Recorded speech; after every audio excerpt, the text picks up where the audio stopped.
Hello everyone and welcome back to the YouTube channel. Today we're going to be taking a look at the Mars GAUSS metal detector.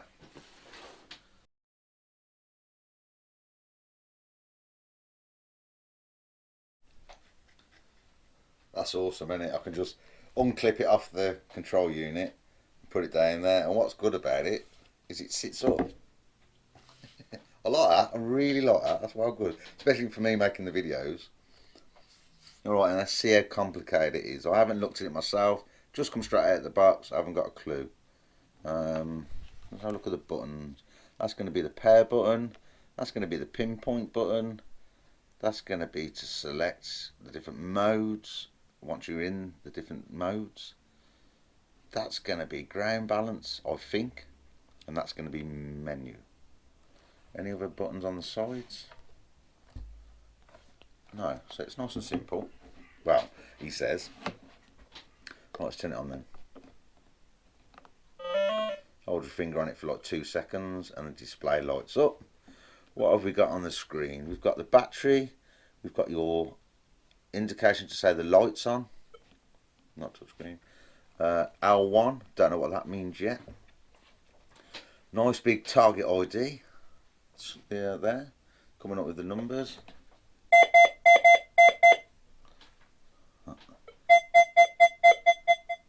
So it has got a fade off, which is good. You've got the, this is my gold ring,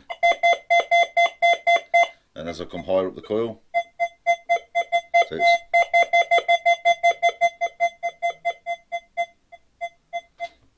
bloody impressive depth. I don't even know what settings I'm in yet.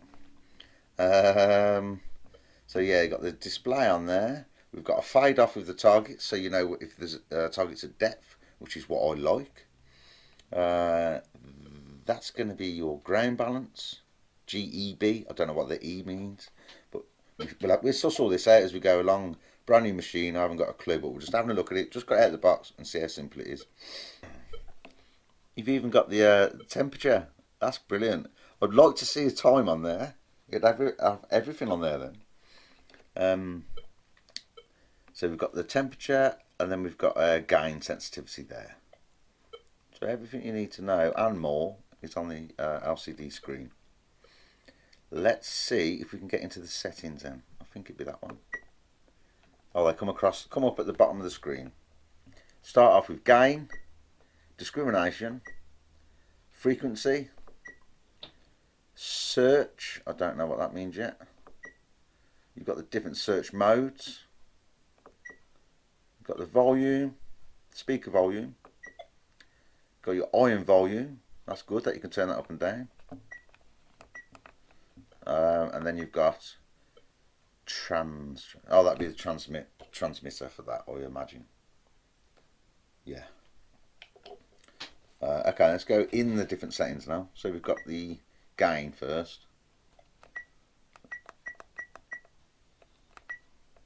That's handy, that is, because I'm at the full gain is at 40, and if you want to drop the gain, you haven't got to go all the way back through 39, 38, 37. You can just go from 40 up one, and it takes you back to the start.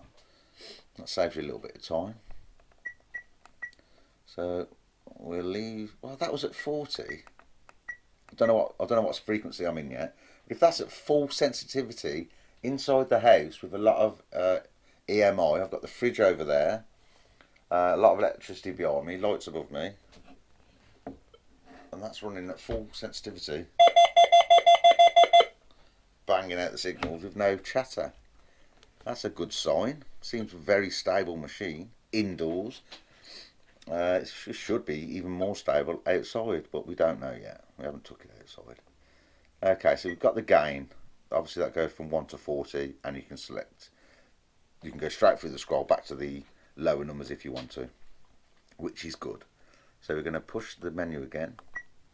We've got discrimination. It's good to see from the start you've got minus disc. So that would be your standard 0 discrimination. So you're eliminating nails, etc. But if you're on, it's like I used with the dais. You've got like the and the Equinox. You've got the minus numbers, so you can run your discrimination to 0 for general searching. But if you want to push the machine a little bit more and you want to get in amongst the iron and not masking targets, you can go into the minus discrimination numbers. So that's good to see. That's impressive. How far down? Oh, it goes down -4. I don't know how, I'm going through the settings, but I don't know how the machine will perform. So it's hard to say what that -4 stands for, how low that is. On some machines, if you go right down, so say go back to the dais, refer to the dais. If you go down to -6.4, you can then even bring in types of pottery, and it gives you a funny sound, so you know if you're in an area of habitation. So that might be as low as that. I don't know. That's all going to come in the future videos from when I'm doing the tests. But yeah, your discrimination goes from -4 all the way up to 50. Okay, into the next one. Frequency. L1, L2, L3, L4, L5. High. Yeah, that'd be high 1, high 2. Oh yeah, because it's 2 frequencies in the machine. You've got the, let me just check. I forgot already. Yeah, so you've got 16 and 48 kilohertz. And then these may be, I don't know, just slight frequency shifts between, so 16.3, 16.4, just so you can eliminate EMI. That's what I'm thinking. I don't know yet. We're learning as we go along. So you've got the low frequency, 16 kilohertz, then you go into the high frequency, which is the 48 kilohertz, and then you've got frequency shifts in between them, which is very good. So far, it's looking cracking. Search. Well, at the minute it says no. That might be because of COVID-19. We don't know. So at the minute, search. No. High. Oh, is it? Oh, is this your ground balance? GB31N, 31H, 31 capital H. Low. No. We'll have to look into that. We don't know. But like I said, we go through all the settings as I learn the machine. This is just a basic look at the machine straight out of the box. I don't know what's happening at the minute. We're going through it. You'll learn as I learn. So search, we're not sure about yet. The modes. This is your search mode. Oh, a little display come up there as well. DSP. So we've got CL, AN, CL, capitals. So start AN. 1, 2, 3. Yeah, 3 different search modes. 1, 2, 3. Don't know what the difference is on them. I imagine you've got coin low. I don't know. I imagine you've got one search mode that's going to be a slow recovery speed, higher audio response, which is going to be good for punching deep, getting the deep relics and stuff like that. I imagine one search mode is going to be a higher frequency, faster recovery speed, like super fast recovery speed, which is going to be brilliant in amongst Roman sites, stuff like that, to get in amongst the iron.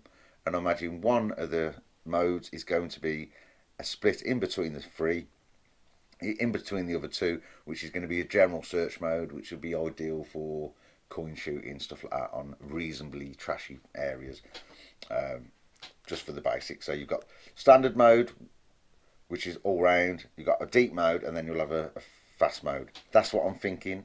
I don't know yet. I should have read the manual before we started this, but this is what you're going to do. You're going to get it out of the box and you're going to not have a clue, and you're going to be looking at it exactly like I'm looking at it. And you're going to be impressed. It does feel and look absolutely spot on. Right, let's carry on. The next mode is your volume. That goes up to 10. Again, it drops straight back down to 1 if you want to. So if you just want to go on, if you just want to silence it off, you go into your volume and just push up once. That's going to take it real quiet. Let's have a listen. Can't hear nothing. No, it won't do it. What's in the modes? Yeah. Yeah, so you've got 1 to 10 on the volume. Again, you can drop between 10 and to 1 if you need be. Okay, the next setting is FE.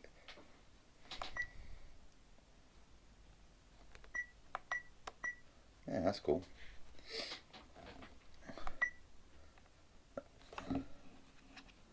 Okay, so your next setting is FE vol, which is your FE volume. Oh, that's cool. You can cycle backwards and forwards through the modes, left and right. You haven't got to keep going all the way through, which is very handy. Some machines out there that don't do that, and it's not the end of the world, but it's all about metal detecting is all about using your time the best you can, and that's how you're going to get more finds. So that's just going to speed up your process a bit more. So left and right through the scroll, that is. Okay, back onto FE vol. That's your iron volume, and that's whatever you discriminated will give you an iron grunt. How loud you want that iron grunt is up to you. You can have the iron banging out. You've got iron volume off, then you've got 1 to 10, but you can scroll again from one end to the other faster. Have your iron volume about 3, I reckon. I don't know yet. We'll have a play with it later. So that's that setting. The next setting is your trans, which is your transmitter. That'll easily fit in the top pocket. That will out the way. Put your headphones into it. You don't even have to use the Mars headphones. You can. Has that got an adapter on it?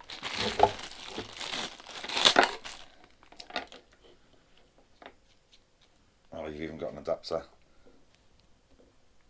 So you could use. This one's a threaded adapter, but you can buy just push on adapters. So you could use any headphones to go with that module, which is brilliant. Just spotted that. So let's have a look at the trans then. So you've got off, channel 1, channel 2, channel 3, channel 4. Yeah, that's it. So it goes up to channel 4. So you've got 4 channels and the off channel. That's just so if you're getting interference or if anyone else is on the same channel as you, you can just switch up the next channel. That's all of the settings I can see.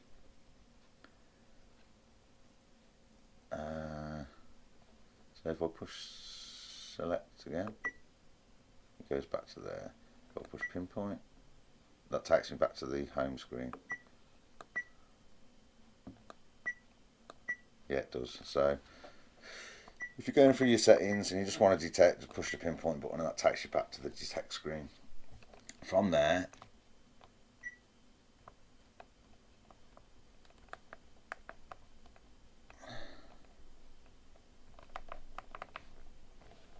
what's that done?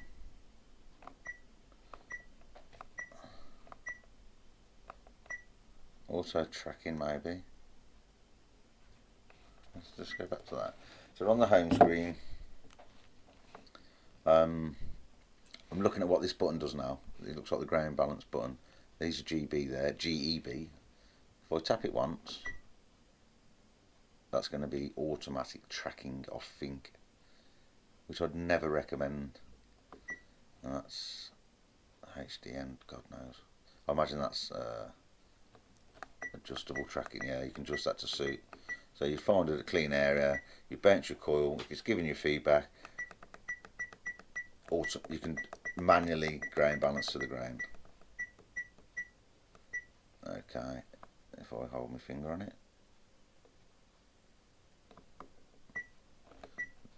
Hold my finger on it. SL.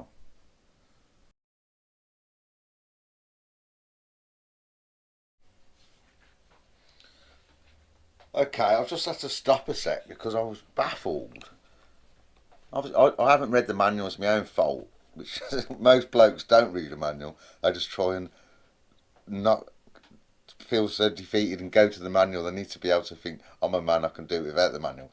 But I had to go to the manual because I was just messing about with the grain balance. And then when I kept my finger on it, it come up with that, SL. And I thought, that must be like for beaches, saline.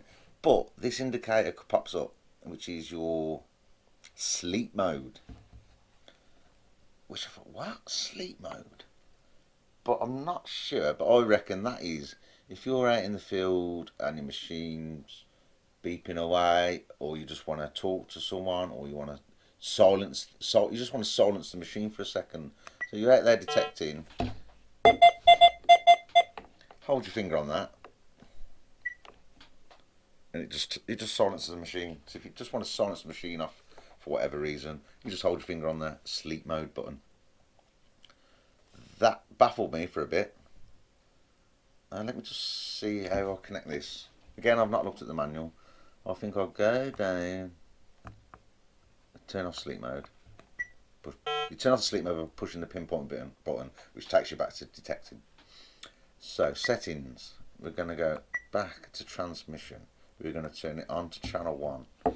We're going to turn this on.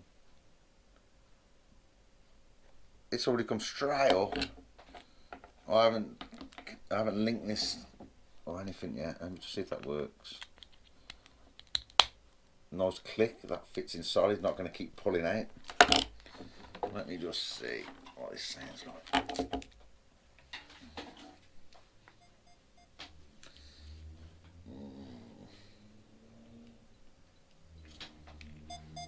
Bloody hell! That is loud. I've just turned it right up. That's on max now. Holy crap. Okay, so we've just connected the wireless module. On there, you've got the search mode, which is Bluetooth mode. Bluetooth or wireless mode, I'm not sure what this is. And then you've got your on button, and you've got the volume up and down. Obviously on the machine you can select the different channels, channel 1 to channel 4, which will then be indicated by a green light, 1, 2, 3, 4. Nice and simple. I hadn't pre-installed it or anything like that. All I've done was went to trans, turned it to channel 1, pushed the on button, and it connected straight away. For safety reasons, I think it starts with about sensitivity 1 or 2, volume 1 or 2,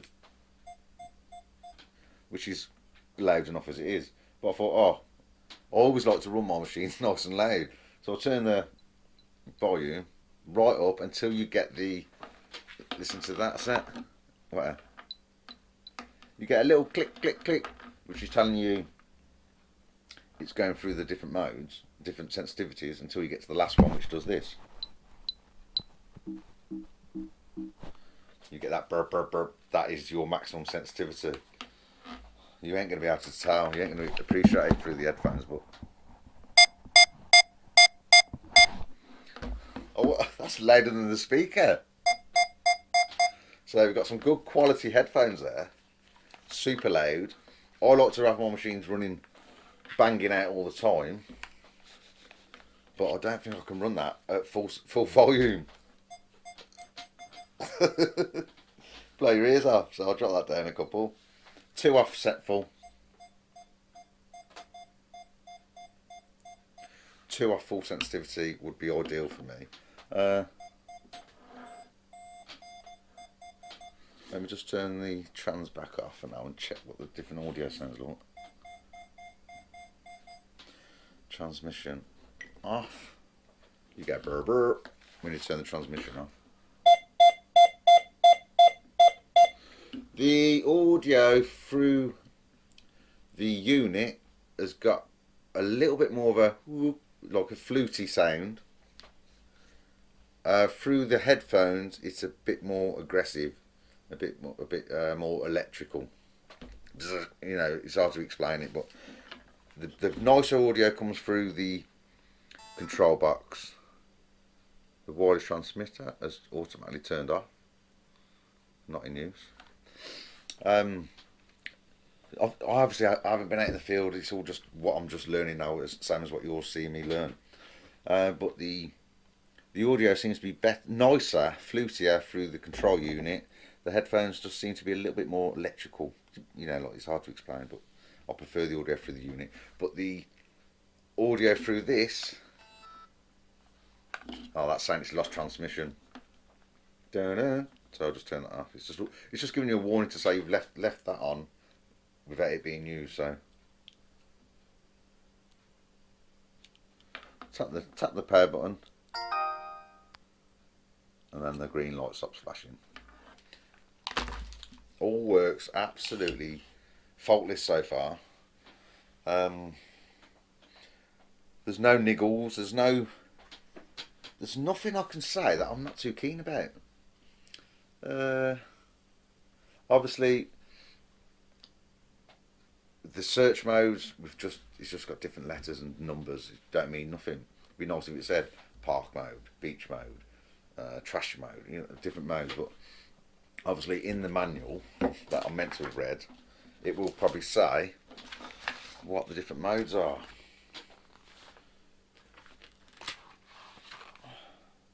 I would go through the manual another day. I can't be bothered with that.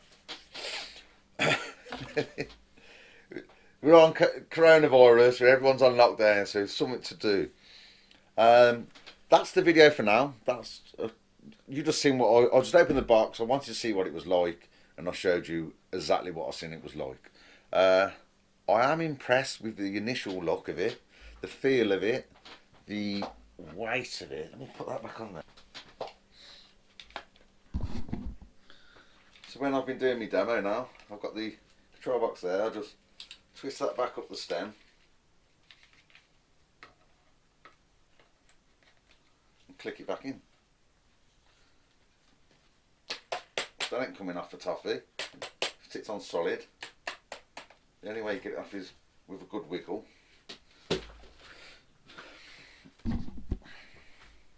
This is with the big Super Daddy coil on. What's the gain? We're on at 20. Is there an arm strap? I'm not sure if I've seen an arm strap for this. I'll have a look in a minute. It might be in one of the bags. Yeah, so that's all set. A bit of slack on the coil.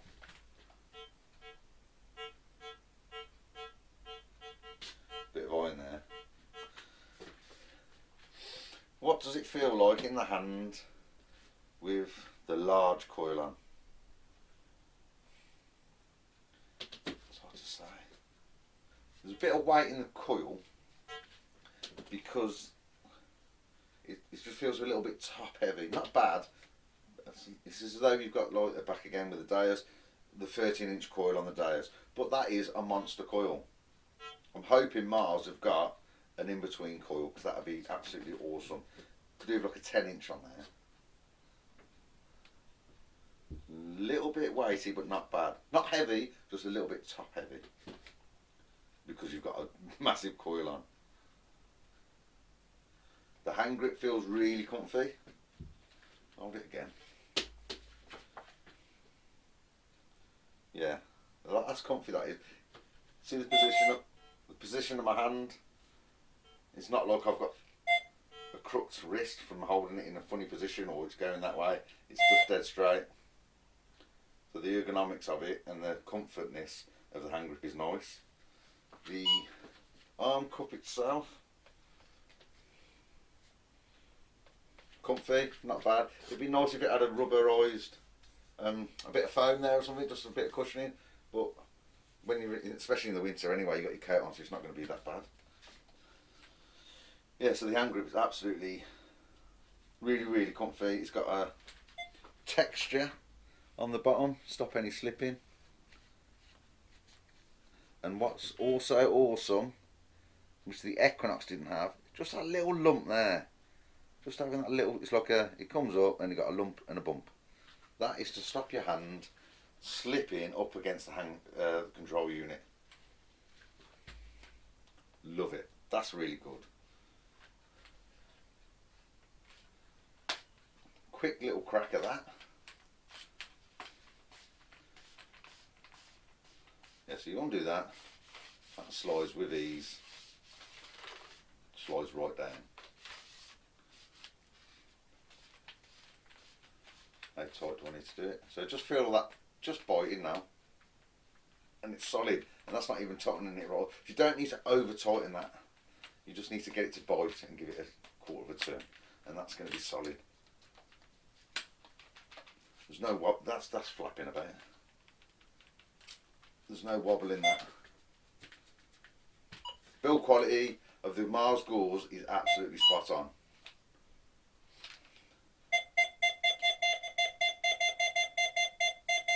A nice audio as well. It's not an annoying audio.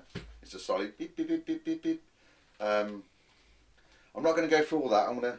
The next video you see, I'll be doing some depth checks, recovery speed checks, seeing what the audio sounds like, find out how many tones it's got, i.e. iron tone, low conductor, mid conductor, high conductor. I don't know yet, but all that will be found out in the next video. But so far so good. The Mars GAUSS MD is looking a tidy little bit of kit.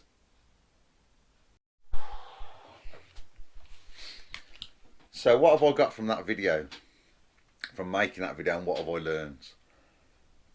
I test a lot of machines out there, and some I love, some I don't love. That's just the way it is. Some people love them, some people don't. Everyone's different, but you always get a feeling. You always get a feeling straight away about a machine, and I feel it's all obviously you've got to be out in the field. You've got to do all the tests. You've got to put it through its paces before you can know how a machine performs, etc. I've literally had this in my hand 10 minutes, as you've just seen on the video. But you get a feel for it, and I feel that the build quality on that is absolutely spot on. It feels user friendly. It feels easy to navigate the menus. The only negative so far, it's not a negative, it's because I haven't looked at the manual, but the only negative I've got is I don't understand what the modes are yet. Is that a negative? No, I just don't understand it yet. I've got to learn. The only thing I've got to learn is what the different modes are and what they do, because you need to learn that to know what to put the settings in to how to get the best out of the machine. Everything else is self-explanatory apart from that sleep mode. I didn't know what that was, but that's just a silent mode. What else do I think about that? I need to find out if it's waterproof and what the IP rating is. I don't know about that. I don't think it is, but if this machine was turned into a fully waterproof unit from the control unit, this would be an awesome underwater metal detector, because you could clip that off. You could have, where you're diving, you could have like a harness that same as what you use on the GoPro that has got that attachment. So you could have that coming down, a little extender, click that on, and the visual's there in front of you. You're diving along, you've just got the bottom lower stem with like a rubberized grip on it or something, and you could detect underwater, and you could see everything in front of you as you just, it'd be brilliant. Come up with that, Mars, an underwater metal detector. All you need to do is get an IP rating on that of, well, it needs to be waterproof to about 30 metres. Most people who, like me, I've just done my diving course, and I can go down to 20 metres.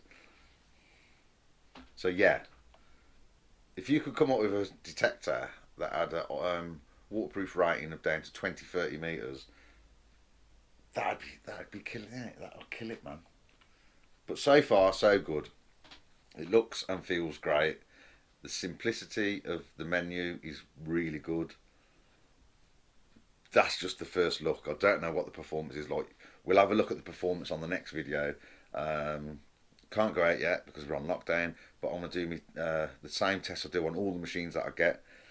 It's not scientific. It's just having a look at the capabilities of what it could do. We look at the recovery speed test. We do the nail test. Low targets, high conductors, everything like that. So we'll have a look in the next video. Don't forget, if you like the video, give me a thumbs up, get subscribed, and leave me a comment below.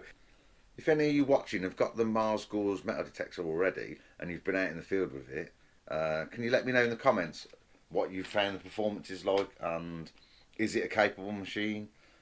I haven't done that yet, obviously. You've just seen the video. I've just got to get out there, do some testing, and as soon as lockdown's over, I'll be out in the field testing it out. I think this is going to be a good machine. Hopefully it is. Right, and thanks for watching. I'll see you on the next one. Toodle bib.